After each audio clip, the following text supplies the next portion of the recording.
Hi. Thank you very much, David.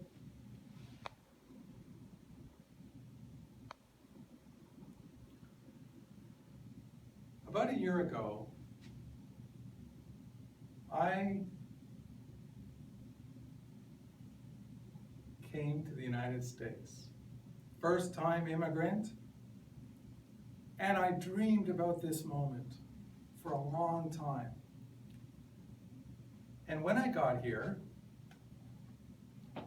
I went about looking for work in the way that I'd always looked for work. I answered ads, I put my resume together, I created different versions of my resume, I applied through these applicant tracking systems, and I waited, and I waited, and I waited.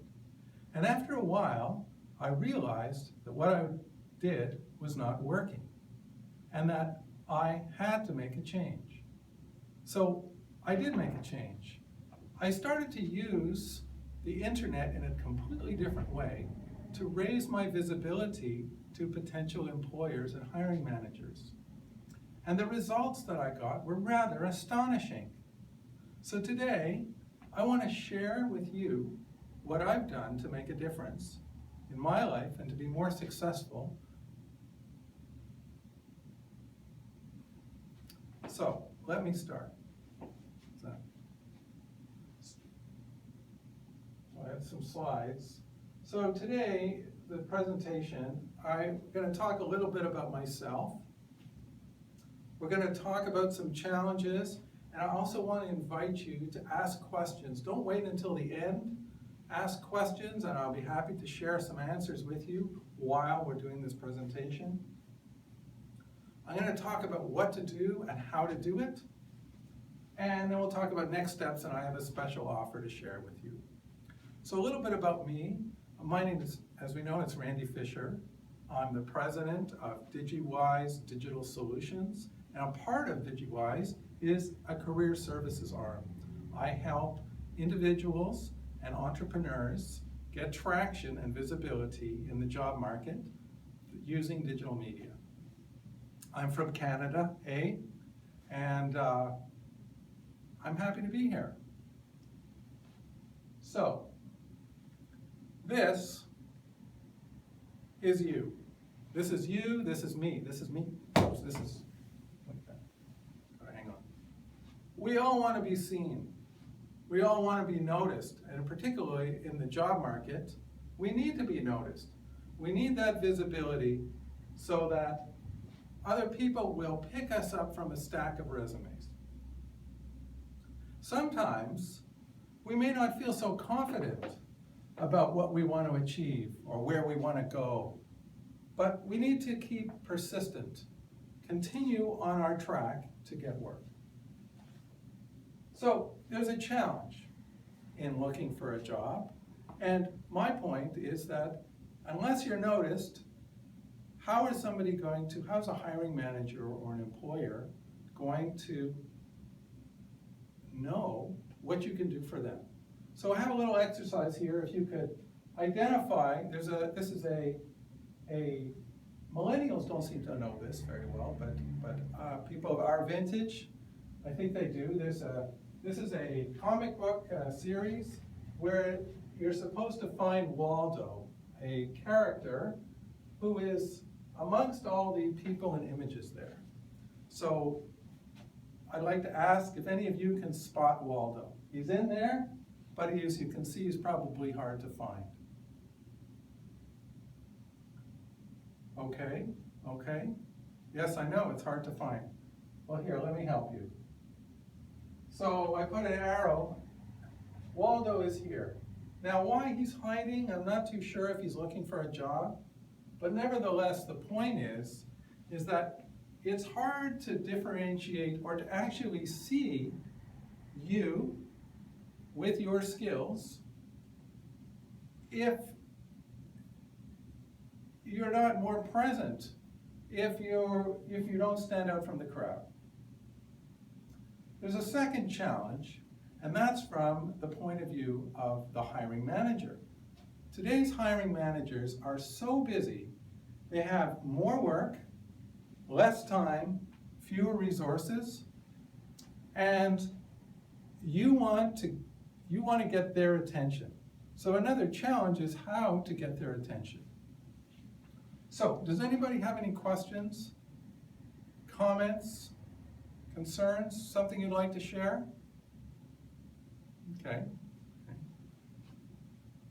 Okay, so it is extremely important when connecting with a hiring manager that you're clear. You have a singular message about what you can do, what your accomplishments are, and by extension, what you can do for them. So, proven experience, that you're skilled and talented, can do, and this, by the way, is not a typo for Canada, it's really about your abilities, and that you're available. So there's no point in applying to a job if you're not available. It's important to stand out from the crowd. Now, in this particular case, this is quite a memorable image. I think you'll remember this person's shoes for some time, even if you've never met that person. And that's what we want to do in our job search, is we want to connect with a hiring manager in some way, and I'm suggesting quite strongly that you do it in a digital way, but to do it in a way that causes that person to remember you, so that when your resume comes onto his or her desk or shows up in that applicant tracking system, what are they going to remember? They're going to remember you. It's going to pique their curiosity, so they're going to want to meet you. This is the objective. Okay, so it's very easy, Randy, for you to say these things. Tell me how. How can I do it? How can I make a difference?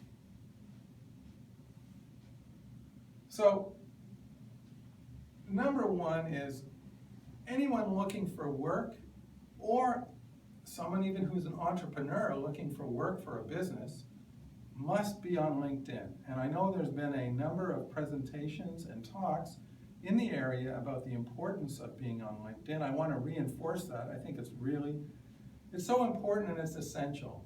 But often, people jump right into LinkedIn without setting it up properly so that they can reap the advantages of LinkedIn.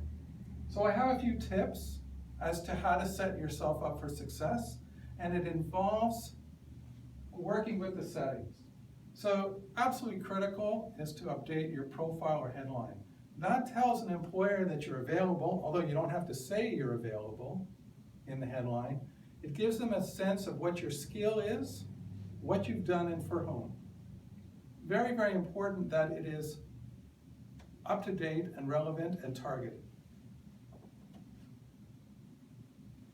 You must have specific keywords pertaining to the industry that you are targeting. Not just the industries where you worked in, but you will need to focus the content of your profile, your headline profile, and supporting information in your various responsibilities for a job in the industry. Because different industries, like a medical industry, might have different terminology, for example, than software. You might have skills that span both, but if you're targeting healthcare, you need to use those